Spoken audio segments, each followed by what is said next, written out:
Emisión de Noticias 45 del mediodía. Un saludo cordial a toda la audiencia, bienvenidos a nuestra emisión de mediodía. Son las 12 y hasta ahora les presento toda la información que se registra en Colombia y el mundo.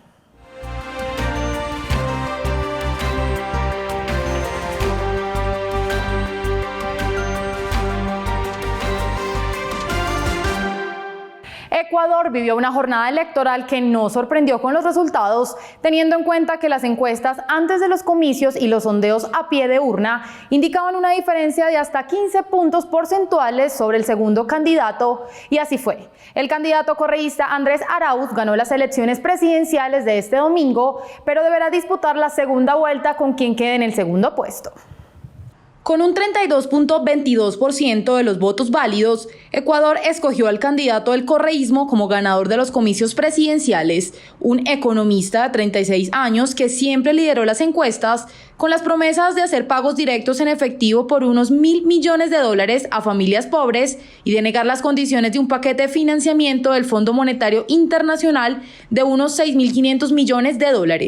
La identidad del segundo candidato deberá ser esclarecida en los próximos días, teniendo en cuenta el resultado oficial que trata sobre un empate técnico entre el centroderechista Guillermo Lasso, que partía como favorito para pasar a la segunda vuelta y quien obtuvo el 19.65% de los votos, y el candidato indígena ambientalista Yacu Pérez, que casi lo alcanza por 6 centésimas con 19.71%.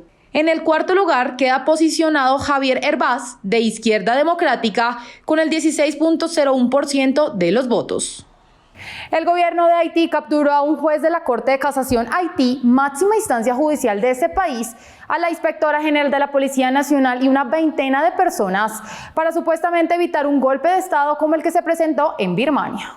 Los arrestos se producen coincidiendo con la fecha en la que la oposición afirma que termina el mandato del presidente Jovenel Moïse, quien dice que su periodo de 5 años concluye el 7 de febrero del 2022. Las detenciones se dan en medio de los alegatos de quienes dicen que el presidente gobierna sin el control del poder legislativo desde el año pasado y aseguran que se mantendrá en el cargo hasta el 7 de febrero del 2022 en una interpretación de la Constitución rechazada por la oposición, por lo que se ha desatado protestas por considerar que su mandato debía terminar el pasado domingo. Cabe recordar que Moïse gobierna por decreto tras la disolución del Parlamento bicameral hace un año, tras no celebrarse las elecciones legislativas.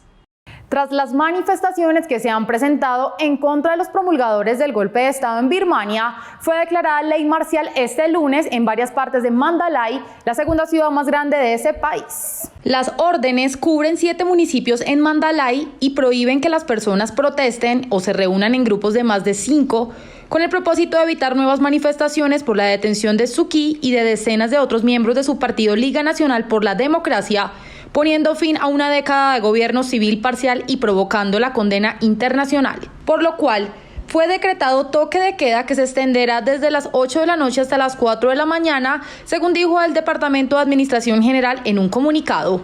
Ante estas medidas, la oposición advirtió sobre una posible represión y el inicio de una huelga nacional con trabajadores textiles, funcionarios públicos y empleados ferroviarios. Al menos 18 personas murieron y 200 personas siguen desaparecidas tras la rotura de un glaciar en el Himalaya. Al menos 200 personas están desaparecidas y 18 cadáveres ya fueron recuperados en medio de las acciones de rescate que ejecutan unos 200 socorristas en el norte de India tras la rotura el domingo de un glaciar del Himalaya que provocó la crecida repentina de un río.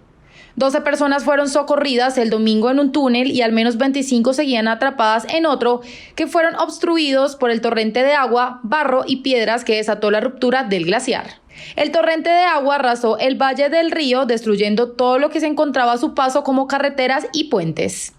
El gobierno de México logró un duro golpe al narcotráfico con la extradición a Estados Unidos de alias El Tío, acusado de traficar a ese país grandes cantidades de cocaína junto con varios grupos delictivos. Raúl Flores, alias El Tío, es acusado de ingresar grandes cantidades de cocaína a la nación norteamericana junto a varios grupos delictivos mexicanos, por lo que fue extraditado para procesarlo por su probable responsabilidad en los delitos de asociación delictiva y contra la salud.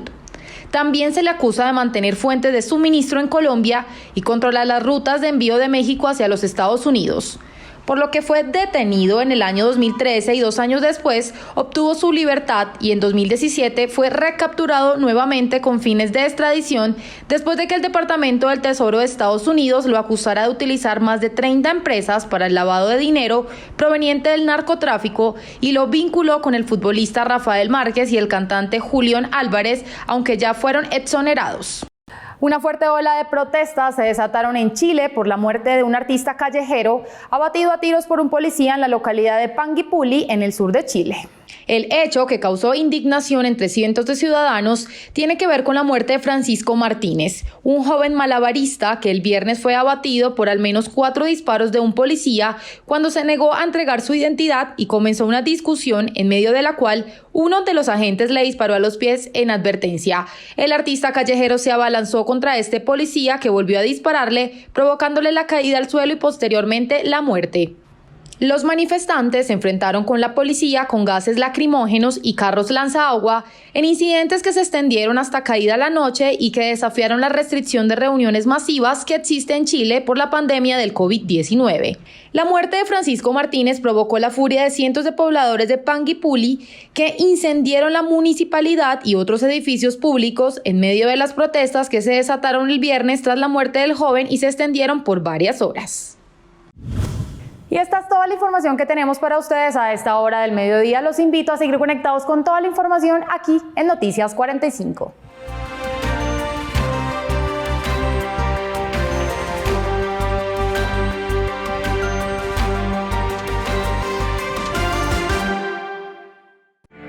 Pronto llega una nueva ventana de información.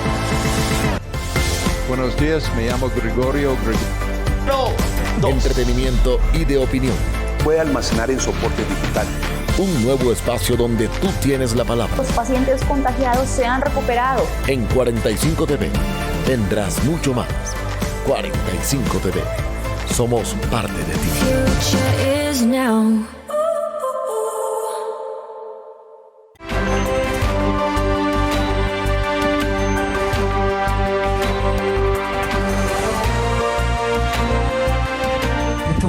Un pedido de auxilio.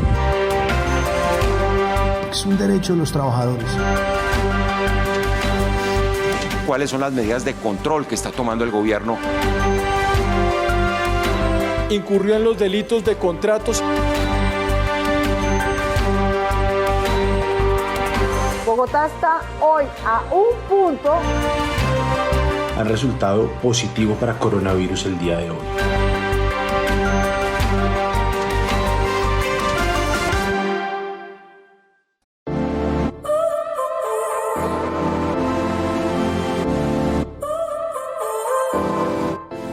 Creamos nuevo contenido digital para tus redes.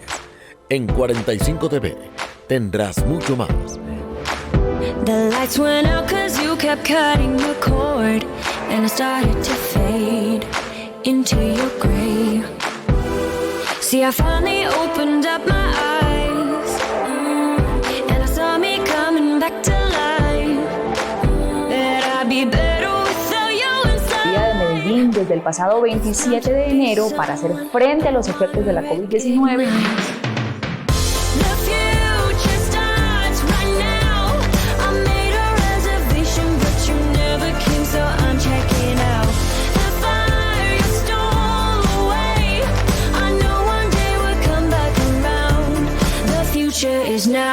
La película del flaco. Aquí están mis series y películas recomendadas. Bienvenidos.